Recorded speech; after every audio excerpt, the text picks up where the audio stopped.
Hi, I'm Leda and I work with the Derwent Catchment Project, and we're here at Croaker's Alley in Bothwell. So this whole area was completely choked with willows and hawthorn and blackberry, to the point where you couldn't actually see any of this river that we're looking at now.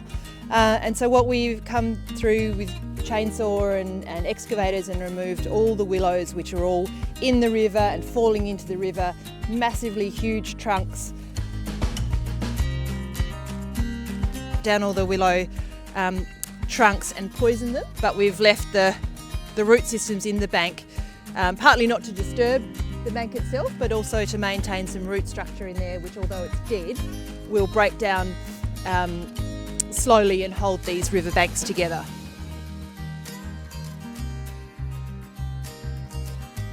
What we're doing here with these restoration plantings is prioritising stabilising the banks, because what we've done by taking out the willows and the debris and the live willows is we've removed the choke points from the river to increase the water flow and also let the water, when it does flood, because it will continue to flood, let the water get back into the river and pull out of this area and go downstream. So we're prioritising that bank stabilisation, both with the sedges and rushes and grasses on the bank faces, and then the shrubs on the top, their deeper roots down to stabilise around the top of that.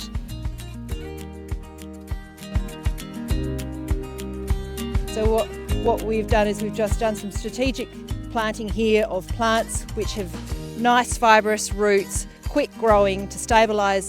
this ground from the underneath the soil surface to hold down this soil. And so what we've got here is a mix of rushes and sedges and grasses. And here we have the carex that was already here, and you can just see what we're aiming for, because you can really see that this is here naturally, and it's really just all in here. It's completely fibrous root mat, and it's totally holding this bank together. In these areas like this, we've done some medium density planting of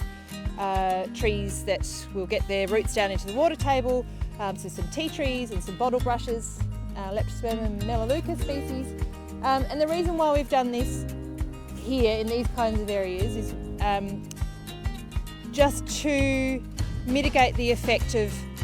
the water flow, because we have removed the choke points and the debris and the slowing down effect that the willows have had and the debris has had in the river. So when that water comes up, and it's going to come through here, up and over this bank, and what we want to do, while we don't want to stop the water movement, we want to slow it down here. So as these trees come up, they'll not only stabilise this ground, but also slow the water as it pushes on downstream. So what we've got in here, we've got around the place, we've got some blackwoods and some Eucalyptus vata and Pauciflora that would have grown or in this area naturally, plus some shrubs, that sort of riverine shrubs that will grow happily in this area. So and the idea is that these shrubs, although it's quite a dense planting, the shrubs will grow up and they'll create a nice little microclimate to keep this tree happy and healthy. You know, we've had a lot of people working on this site who are so excited to be part of this project, and we've had such positive feedback about the changes that removing the willows has made, not just to how it looks, but also to the number of people who have commented on the increase in water quality. And we're all, I think, really excited about what this is going to look like in 6 months, 2 years, 5 years, 10 years, 20 years time.